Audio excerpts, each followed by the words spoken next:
اب یہ مرزا جلمی کا بھی 2 دن پہلے میں نے کلپ سنا، ان سے بھی سوال کیا گیا کہ جو ہے وہ مردوں سے متعلق، ان کا جو فقہ حنفی میں لکھا ہوا ہے کہ آپ ہر نماز کا صدقہ دیں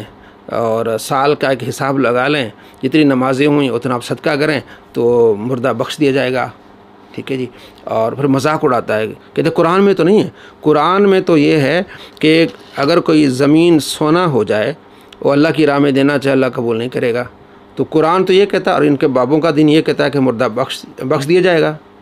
ابا جی مر جانا اور ابے کے ذمہ سپوز 50 سال کی نمازیں ہیں تو کہتے ہیں 50 سال کے آپ 365 دن بنائیں اور روزانہ کی 5 نمازیں ملٹیپلائی کر کے ایک ڈیجٹ نکلے گا، فی نماز ایک صدقہ فطر، ٹھیک ہے جی، وہ 2.5 کلو گندم، اس کے عوض ایک نماز معاف ہو جائے گی، وہ آپ نے یعنی مسجد میں مدرسے میں آپ نے گفٹ کرنا ہے۔ بھائی جی ابا بچ جائے 3 مہینے دے پیسے تے کوئی مہنگا سودا ہے کسی دا ابا بچ جائے، یہ لانا بات ہے، قرآن میں لکھا ہے کہ اگر زمین بھی پوری فدیہ دے دی جائے تو اللہ کے عذاب سے بھی کوئی بچ سکتا، وہ تو قرآن ہے نا، کتابوں کا دین اور بابوں کا دین اور، وہ تو قرآن ہے نا، یہ بابے نے پھر ایک کہانی کرائی ہے۔ یہ ہے وہ سوچ، خارجی سوچ۔ یہ جو قرآن پاک کی آیت ہے نا سورہ آل عمران میں 3 سپارے کی آخری آیت ہے، اللہ نے واضح فرمایا کہ کافر، وہ لوگ جو کافر ہیں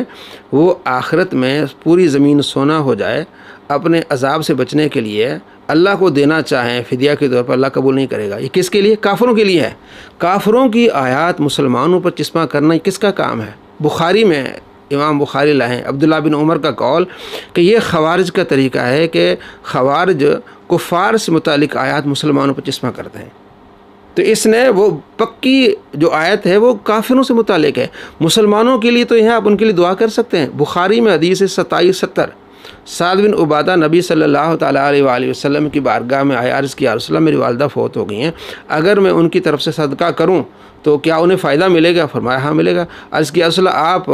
گواہ ہو جائیے کہ میرا جو پھلوں کا باغ ہے یہ میں نے اپنی والدہ کے لیے ایصال ثواب کر دیا، فائدہ ہو رہا ہے تبھی تو کیا نا۔ اور عبادہ بن صامت سے دوسری روایت ہے، آپ علیہ السلام کی بارگاہ میں آتے ہیں، ابو داؤد شریف میں حدیث ہے کہ میں ان کی والدہ کی طرف سے کیا صدقہ کروں؟ آپ علیہ السلام فرماتے پانی، تو انہوں نے کنواں کھدوایا اور کہا کہ حاضی لأم سعد، یہ کنواں سعد کی ماں کا ہے۔ کیا مطلب ہے کہ لوگ جہاں سے پانی پئیں گے اس کا جو ثواب ملے گا میں نے نیت کر لی کہ میری والدہ کے لیے، تو فائدہ ہے۔ اور جہاں تک یہ کہ وہ بھائی آپ نماز ان کی طرف سے صدقہ دیں گے تو بخش دیے جائیں گے، یہ کس نے کہا؟ یہ تو امید ہے، فقہ حنفی میں لکھا ہوا ہے کہ امید ہے کہ آپ ہر نماز کا ایک صدقہ دیں گے تو اللہ تعالیٰ بخش دے گا، اور یہ اپنی طرف سے نہیں ہے، یہ حضرت عبداللہ بن عباس، حضرت عبداللہ بن عمر، حضرت عائشہ رضی اللہ عنہ کا موقف ہے۔ حضرت ابن عباس سے پوچھا گیا کہ اگر کسی کی نمازیں رہ جائیں تو ان کے لیے کیا کہیں؟ فرمائیں کہ آپ ان کے لیے صدقہ دو، ایک مد جو ہے ایک وزن ہوتا ہے، وہ مد جو ہے وہ اپنے اس ایک نماز کے لیے ایک مد آپ خرچ کر لیں۔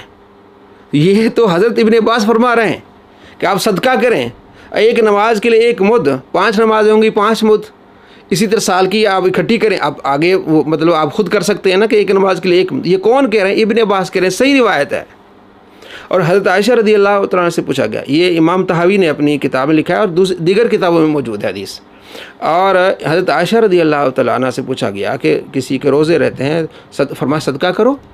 ایک روزے کے لیے ایک مسکین کو کھانا کھلاؤ، صدقہ کرو۔ تو وہ اچھا انہوں نے کہا کہ 2 سا یعنی جو 2.25 کلو ہوتے ہیں وہ آپ صدقہ کرو ایک روزے کے لیے، اسی طرح ایک نماز کے لیے ایک روزے کے لیے، یہ تو صحابہ کرام علیہ رضوان نے بتایا ہے۔ ابن عمر نے وصیت کی تھی کہ آپ اس طرح کریں۔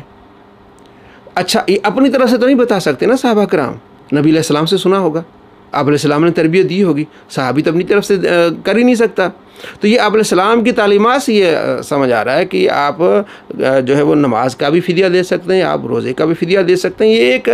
امید ہے کہ اللہ تبارک و تعالیٰ ان کی بخشش فرمائے، اور کسی نے یہ نہیں کہا کہ وہ اس سے جو بخشے جائیں گے۔ تو یہ جھوٹ بولنا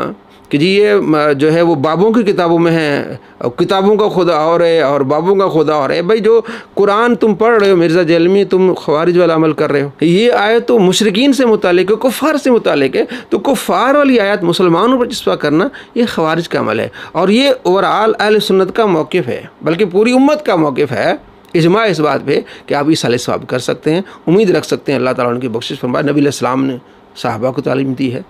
قرآن پاک میں خود ہے، سورہ حشر میں آیت نمبر 10 ہے کہ ربنا اغفر لنا ولاخواننا الذین سبقونا بالایمان۔ مومن اپنے لیے بھی دعا کرتے ہیں اور جو مسلمان چلے گئے ان کے لیے دعا کرتے ہیں، تو فائدہ ہو رہی تبھی تو دعا دے رہے ہیں، دعا ہے، صدقہ ہے، خیرات ہے، سارا کچھ آپ کر سکتے ہیں۔ لیکن ان اہل سنت سے بغض ہے، اس بغض کی وجہ سے قرآن کی انکاری ہو جاتے ہیں، قرآن کے دشمن ہو جاتے ہیں اور اسلام کے دشمن ہو جاتے ہیں، نبی علیہ السلام کی سیرت اور صحابہ کے طریقے کو چھوڑ دیتے ہیں، اندھے ہو جاتے ہیں یا جاہل ہو جاتے ہیں، جس کی وجہ سے اس طرح کی باتیں کرتے ہیں۔